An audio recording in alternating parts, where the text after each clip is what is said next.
अपना मन का तादात्म्य हो जाता है, उनके प्रति प्रेम करने लग जाते हैं। तो जिससे हमारी आत्मीयता हो जाती है, उससे हमारा प्रेम भाव जुड़ जाता है।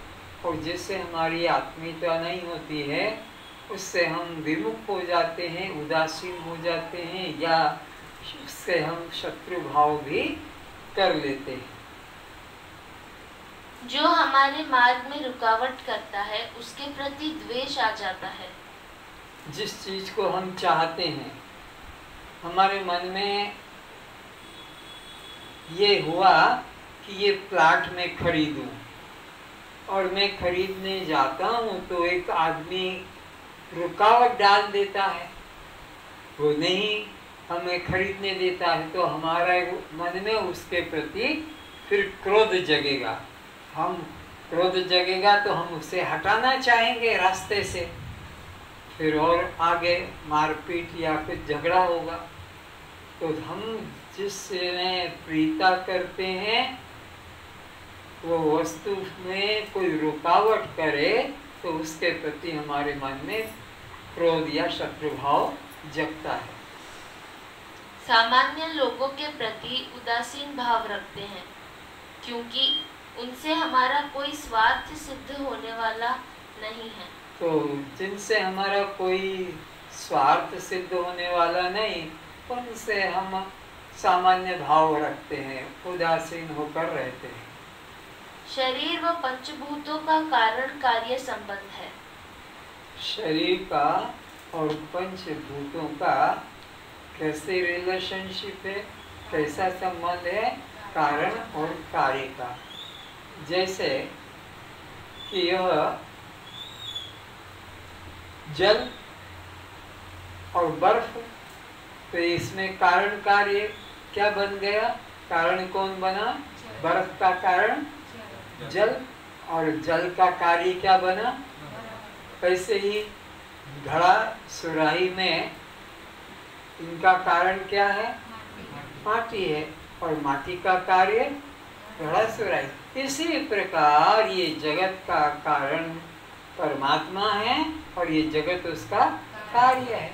तो ये कार्य कारण संबंध है समझाने के लिए, नहीं तो एक ब्रह्म के अलावा कुछ भी नहीं। ये युक्तियां बस सिखा रहे हैं। हर युक्ति के द्वारा तुमको यही जानना कि मैं अद्वितीय ब्रह्म हूँ, एकमेवा अद्वितीयम ब्रह्म, नेह नानास्ति किंचना। मुझ चैतन्य आत्मा के अतिरिक्त किंचित भी अन्य नहीं है। ये बात मन में दृढ़ कर लो। सपने में भी द्वैत भाव, अन्य भाव आने न पाए। अतः शरीर व पंचभूतों का स्वर्ण अलंकारों की तरह अभेद है। अभेद है मतलब देखने में आकार अलग अलग हैं, लेकिन है तो वही स्वर्ण, है तो वही मिट्टी, है तो वही कपड़ा, है तो वही लकड़ी, है तो वही लोहा, ऐसे है तो वही ब्रह्म। अलग अलग आकार भले दिख रहे हैं, पर है तो सिया राम मैं सब जग जानी और करहूं प्रणाम जोर जुग पानी। दोनों हाथ जोड़कर हृदय के पास लाकर नमन करना है। एक ब्रह्म के अलावा दूसरा कुछ भी नहीं है। हाँ, माधुरी ऐसे ही कैसे बैठी पत्थर की मूर्ति की तरह आराम से पीछे झुककर सीधा हाथ जोड़ के प्रणाम नहीं हो पाया, सबको देखा। चलो, कारण ही कार्य रूप में भासित होता है। तो कारण ही कार्य रूप में प्रतीत होता है। कार्य की कोई अपनी स्वतंत्र सत्ता नहीं है। तो ये जो जगत दिख रहा है, ये कार्य, ये कारण ब्रह्म ही है। ब्रह्म ही कार्य रूप में, जगत रूप में भास रहा है। अब दृष्टा दृश्य युक्ति द्वारा ही बंधन से मुक्ति और स्वरूप प्राप्ति समझो। फिर से दृष्टा दृश्य।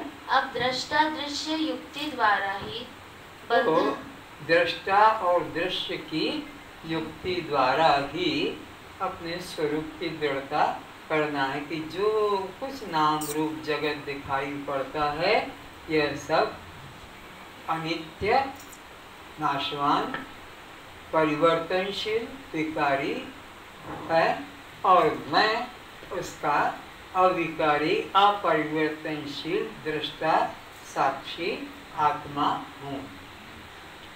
शरीर, प्राण, इंद्रिया, अंतःकरण की उत्पत्ति क्रम नीचे दर्शाया जाता है। पंचीकरण से पूर्व अपंचीकृत भूत जब शुद्ध रूप में थे तब उनके त्रिवद गुण इंद्रियां, अंतःकरण, प्राण आदि बने और फिर पंचभूतों का पंचीकरण हुआ। उत्पत्ति क्रम बता रहे हैं कैसे ये उत्पन्न हुए, वो हमारे को जानना जरूरी नहीं है कि आकाश कैसे बना, वायु कैसे बनी, कि तेज जल, इनको बस क्रम बता दिया कि वो एक ही सद ब्रह्म तेज ब्रह्म बना, फिर जल ब्रह्म बना, फिर वो अन्न ब्रह्म बना और फिर वह इसमें शरीर में मन और प्राण और बुद्धि बन गया और वही इसमें आकर जीव रूप से बैठ गया। बस तो यहाँ की इतनी बात पकड़ो, उस क्रम को छोड़ो। हम उसको देखने गए नहीं कि कोई देखने जा सकता नहीं, पर ऐसे अनुमान करके बता दिया कि जो तुम्हारे अंदर चेतन तत्व मैं हर बात में मैं कहता है, वही चेतन परमात्मा इसमें आकर बैठा हुआ है। तो यहाँ मैं के दो रूप हैं, एक मैं वो है जो परिवर्तनशील है और एक मैं वह है जो परिवर्तनशील।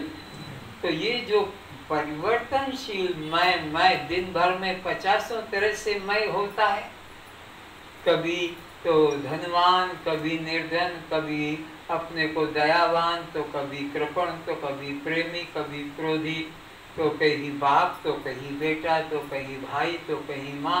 इतने जगह एक ही व्यक्ति, यहाँ माँ तो यहाँ फिर वह ही जिसको माँ कहा वो बहन भी है, तो फिर किसी की बेटी भी है, किसी की पत्नी भी है, जिसको पुरुष कहा वो भी किसी का बाप भी है, किसी का भाई है।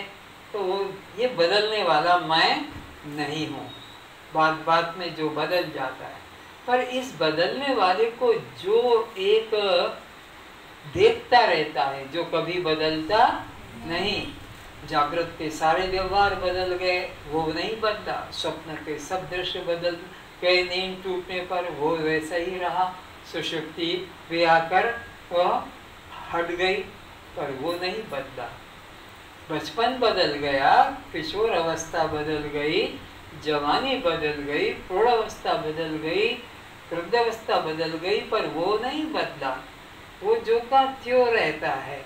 तो वो जो अचल जो का त्यों रहता है, एक रूप जो रहता है, एक रस जो रहता है, वो ब्रह्म है और वह मैं हूँ, ऐसा निश्चय करना है। हे जनक, यह जीव पंचभूतों के 25 तत्व से निर्मित शरीर में अभिमान करके उसके नाम, रूप, जाति, आश्रम, संबंध, आकार तथा जन्म मृत्यु, इन 7 अभिमान को अपना मान बंधन को प्राप्त होता है। जो ये शरीर है, यह उत्पत्ति के 2 मार्ग हैं, एक व्यवहारिक पिता माता के द्वारा और शास्त्रीय पंचभूतों के द्वारा यह शरीर प्राप्त होता है। उसमें तथा इस 25 तत्वों के स्थूल शरीर को दृश्य रूप विवेक करने से इन 7 अहंकारों से मुक्त हो जाता है। तो ये जो उत्पन्न हुआ शरीर पिता माता के द्वारा या पंचभूतों के द्वारा, ये 7 अभिमान वाला है। क्या क्या 7 अभिमान है? इसका एक नाम है, इसका एक रूप है, इसकी एक जाति है, इसका एक आश्रम है, इसके एक संबंधी है, इसका एक धर्म है, इसकी अवस्थाएं हैं और जन्म मरण, इनमें अभिमान करता है। लेकिन जब विवेक के द्वारा इसको दृश्य जान लेता है और अपने को दृष्टा जान लेता है तो सात अभिमान से साथ साथ यह मुक्त हो जाता है। फिर इसके साथ ये सात अभिमान नहीं है। अरे जब मेरा पति है तो सास भी है, ससुर भी है, देवर भी है, जेठ भी है और पुत्र पुत्री है। लेकिन जब मेरा पति नहीं तो वनिता का कौन ससुर बनेगा, कौन सास बनेगी, कौन देवर जेठ जेठानी बनेंगे, कौन पति, सब भाड़ में जाए, उसको कोई झंझट नहीं। वो एक अद्वितीय सत्ता है। तो इसी प्रकार जो इस देह का अभिमान करता है उसके पीछे से सात भूत लगते हैं, सात चिंता, सात दुख लगते हैं। जिसने देह अभिमान छोड़ दिया वो इन सातों से मुक्त हो जाता है। यह जीव देह में तादात्म्य बुद्धि करने के कारण चमड़ी के साथ अहम बुद्धि करके जीव अपने को काला गोरा मानता है। तो यह इस शरीर में चमड़ी के रंग को लेकर गोरा काला और जाति के संस्कार को लेकर ब्राह्मण क्षत्रिय वैश्य, आश्रम के अहंकार को लेकर ब्रह्मचारी गृहस्थी वानप्रस्थी सन्यासी, या पदों को लेकर मैं डॉक्टर हूँ, इंजीनियर हूँ या मास्टर हूँ, सुपरिटेंडेंट हूँ इत्यादि से अभिमान करता है। हड्डियों के साथ तादात्म्य करके यह जीव अपने को लंबा छोटा कुबड़ा लंगड़ा मानता है। तो आकार को देखकर गोरा काला और लंबा छोटा, जवान बूढ़ा या स्त्री पुरुष अपने को मान लेता है। मांस के साथ मिलकर यह जीव अपने को मोटा दुर्बल मानने लगता है। इंद्रियों के साथ मिलकर यह जीव मैं देखता, सुनता, बोलता, चलता, उठता, बैठता, दौड़ता हूँ ऐसा मानकर अपने को कान, चक्षु, त्वचा, जीवा, घ्राण, ज्ञानेन्द्रिय तथा वाणी, हाथ, पैर, लिंग, गुदा, कर्मेंद्रिया मान लेता है। तो जिसके साथ में यह अपने को देखता है वैसा ही अपने को मान लेता है। लेकिन यह आपका हमारा शरीर दृश्य है और हम इसके केवल दृष्टा हैं। इसलिए दृष्टा को दृश्य के साथ कभी एकत्व नहीं करना चाहिए, क्योंकि हमेशा दृष्टा दृश्य से दूर होता है। बिना दूरी के वो दृश्य ही नहीं कहला सकता। दृश्य तभी कहलाता है जब वह दूर होता है। दृष्टा और दृश्य यह दो अलग अलग हैं। दृश्य का धर्म है अनात्मा, जड़, दुख रूप, विनाशी, विकारी, और दृष्टा का धर्म है अविनाशी, अविकारी, चेतन, साक्षी। तो दृष्टा दृश्य से सदा अलग है। उसका अभिमान करना, दृश्य का मैं रूप में अभिमान करना, यह मूर्ता है। अरे तुमने देखा ये कुत्ता है तो कुत्ते के साथ अपनी तादात्म्यता कैसे कर लेते हो, कैसे पागल हो? तुमने देखा वो कुत्ता, वहाँ कुत्ता, मैं इधर हूँ उसको देखने वाला, जानने वाला, मैं उसको देख रहा हूँ, वो मछली पानी में उधर है, मैं इधर हूँ, मैं अपने को कैसे मछली मान लूँगा? इसी प्रकार कोई मुर्दा है, वो मुर्दा है, वो मरा है, उसको नरक द्वार ले जा रहे हैं और गाड़ी में बैठ के तुम भी कहो मैं भी मुर्दा हूँ। अरे तुम मुर्दा कैसे हो? मुर्दा तो वो है और तुम उससे अलग हो। तो दृश्य के साथ कभी भी एकत्व भाव मत जोड़ो। तुम दृष्टा हमेशा दृश्य से अलग हो। जूते को देखने वाला अपने को जूता से अलग ही जानता है। बच्चे 5 साल के, मेरा जूता कहाँ, मेरा स्केल कहाँ, मेरा पुस्तक कहाँ?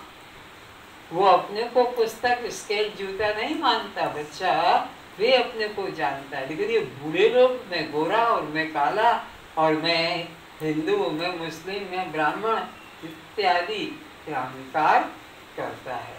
यही दुख और बंधन का कारण है। प्राण के साथ मिलकर यह जीव, मैं जिंदा हूँ, मैं मर जाऊंगा, मैं भूखा हूँ, मैं प्यासा हूँ, ऐसा भ्रांति मानता है। तो प्राणों के साथ देख रहा है, प्राण भीतर बाहर हो रहे हैं, फिर भी उसके साथ अपने को जुड़ जाकर क्या मानता है कि मैं जिंदा हूँ, अभी मैं मरा नहीं हूँ, मैं मर जाऊंगा, तब तुम अपने मन का काम करना। तो प्राण के साथ एक हो जाता है, इस शरीर के साथ एक हो जाता है। तो मैं स्त्री पुरुष हूँ, गोरा काला हूँ, जवान बालक बूढ़ा हूँ। इंद्रियों के साथ जुड़ जाता है, तो मैं सुनता हूँ, मैं देखता हूँ, मैं चलता हूँ, ये जबकि धर्म है सब इनके, इंद्रियों के। तो अपने को देह संगात से सदा भिन्न दृष्टा साक्षी आत्मा रूप से जानो। आज बस इतना ही। सर्वे भवन्तु सुखिनः, सर्वे सन्तु निरामयाः, सर्वे भद्राणि पश्यन्तु, मा कश्चित् दुःखभाग् भवेत्। सब सुखी रहें, सब निरोग रहें, सब में दया भाव रहे, सब में प्रेम भाव रहे, सब में आत्म भाव रहे, सबका कल्याण हो, सबका कल्याण हो। सबके कल्याण के लिए अवश्य कुछ प्रतिदिन त्याग करें। वही दिन हमारा मानव कहलाएगा जब हम किसी अन्य के प्रति कुछ त्याग करेंगे। यदि हम अन्य के प्रति उनके जीवन के संबंध में उपयोग आने वाला कुछ त्याग नहीं करते हैं, तो हमारा जीवन पशु मात्र रह जाता है। इसलिए दयावान मानव बने, पशु न बने। ओम शांति शांति शांति।